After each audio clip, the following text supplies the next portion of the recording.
Assalamualaikum warahmatullahi wabarakatuh. Perkenalkan, nama saya Lutfi Abdul Malik, mahasiswa PJJ UIN Cyber Syekh Nurjati Cirebon, kelas B14. Pada kesempatan kali ini saya akan menyampaikan materi yang terkait dengan kegiatan belajar mengajar dengan mata kuliah Psikologi Pendidikan. Mengapa saya memilih materi tersebut? Karena yang pertama, proses kegiatan belajar mengajar merupakan kegiatan saya sehari-hari sebagai seorang guru. Dan yang kedua, materi ini merupakan inti dari proses pendidikan yang menentukan keberhasilan dalam mencapai tujuan pembelajaran serta membentuk karakter dan kompetensi peserta didik secara menyeluruh. Untuk itu, silakan simak hakikat belajar.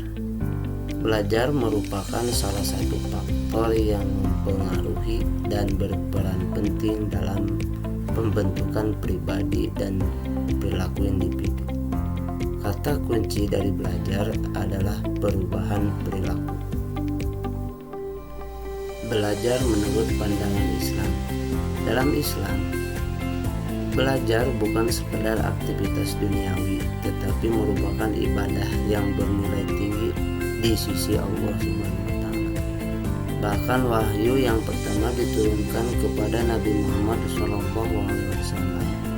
adalah perintah untuk membaca, yaitu bentuk dasar dari proses belajar. A'udzubillahi minasyaitonirrajim. Bismillahirrahmanirrahim.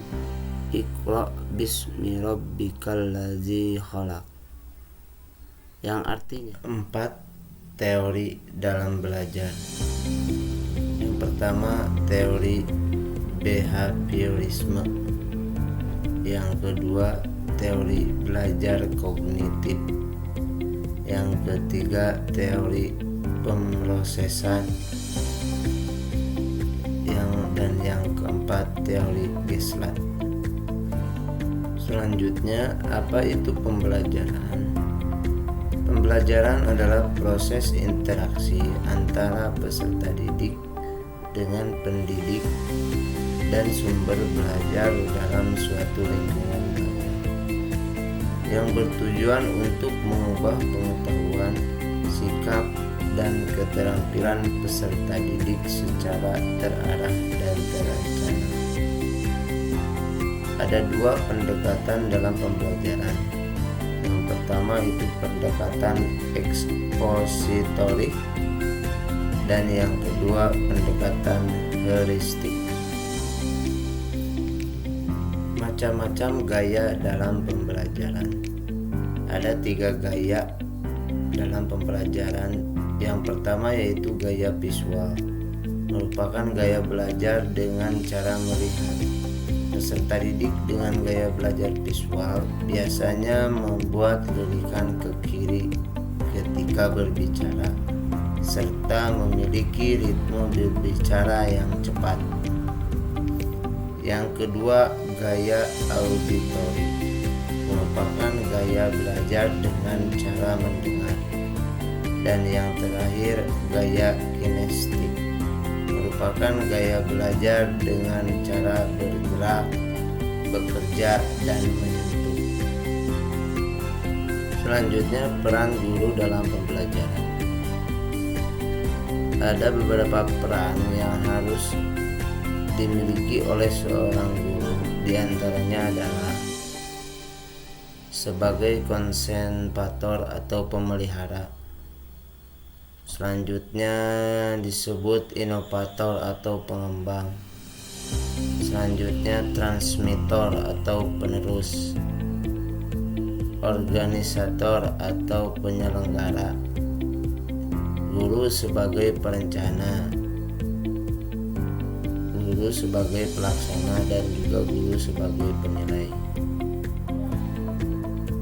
Ada 4 kompetensi yang harus dimiliki oleh seorang guru. Yang pertama, kompetensi pedagogi. Yang kedua, kompetensi profesional. yang ketiga kompetensi kepribadian, dan yang keempat kompetensi sosial.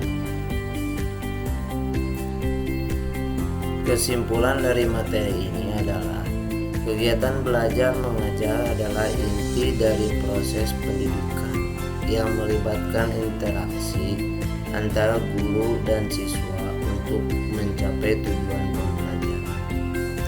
Guru berperan sebagai fasilitator dan motivator, sementara siswa sebagai subjek aktif dalam proses pembelajaran. Pembelajaran yang efektif harus dirancang secara terencana menggunakan metode yang sesuai dan menciptakan suasana yang mendukung perkembangan pengetahuan, sikap, dan keterampilan peserta didik. Dengan demikian, kegiatan belajar mengajar menjadi sarana penting dalam mencerdaskan kehidupan bangsa dan membentuk karakter generasi yang unggul.